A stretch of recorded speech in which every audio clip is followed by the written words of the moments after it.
না খেয়ে ওজন কমানোর এক অস্বাস্থ্যকর প্রতিযোগিতা শুরু হয়েছে আমাদের অনেকের মধ্যে। বিশেষ করে টিনেজারদের মধ্যে এ ধরনের সমস্যা বেশি পরিলক্ষিত হয়।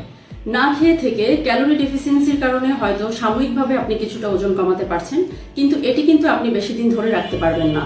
কারণ আমরা যদি দীর্ঘদিন যাবত না খেয়ে ওজন কমাতে চাই, আমাদের শরীরে কিন্তু বিভিন্ন ধরনের শারীরিক কমপ্লিকেশন শুরু হয়ে যায়। বিশেষ করে আমাদের বিপাক ক্রিয়া স্লো হয়ে যায়। দীর্ঘ সময় না খেয়ে থাকলে আমাদের শরীর বিপাকের জন্য যে শক্তির প্রয়োজন, সেই শক্তিটি কিন্তু লো হতে থাকে। তার জন্য যখনই আপনি সেই খাবারটি খাবেন, সেই খাবারটি কিন্তু আপনার বডিতে স্টোর হয়ে যাবে। তাতে ওজন কমার চাইতে কিন্তু উল্টো ওজন বৃদ্ধি পাবে। তাছাড়া আপনি যদি না খেয়ে ওজন কমাতে চান, আপনার শরীরে কিন্তু বিভিন্ন ধরনের নিউট্রিশনাল ডেফিসিয়েন্সি শুরু হয়ে যাবে।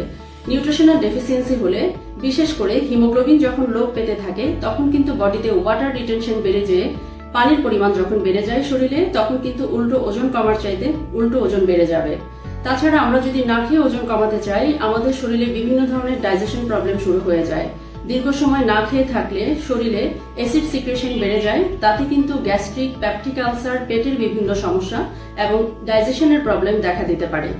আমাদের না খেয়ে ওজন কমানোর আরো একটি বিশেষ সমস্যা হচ্ছে, আমাদের শরীরের রোগ প্রতিরোধ ক্ষমতা কিন্তু লোপ পায়। রোগ প্রতিরোধ ক্ষমতা যখন লোপ পাবে, তখন কিন্তু আপনার বডিতে বিভিন্ন ধরনের ব্যাকটেরিয়া, ভাইরাস আক্রমণের সংক্রমণটা বেড়ে যাবে। তাছাড়া আমরা যদি দীর্ঘ সময় না খেয়ে থাকি, বডি ডিহাইড্রেট হয়ে যায়। তাতে কিন্তু কিডনির উপরে প্রেসার পড়ে। কিডনিতে যদি আমরা পানি পর্যাপ্ত পরিমাণে না থাকে, সেক্ষেত্রে কিন্তু আমাদের কিডনির পাথর এবং কিডনির বিভিন্ন ধরনের ইনফেকশন শুরু হতে পারে। তাছাড়া আমরা যদি না খেয়ে ওজন কমাতে চাই, আমাদের শক্তির যে প্রধান উৎস শরীরে গ্লুকোজের ঘাটতি দেখা দিবে।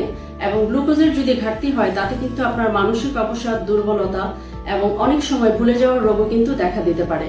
তাই স্বাস্থ্যকর উপায়ে ওজন কমাতে চাইলে অবশ্যই একজন অভিজ্ঞ ডায়েটিশিয়ানের পরামর্শ নিন।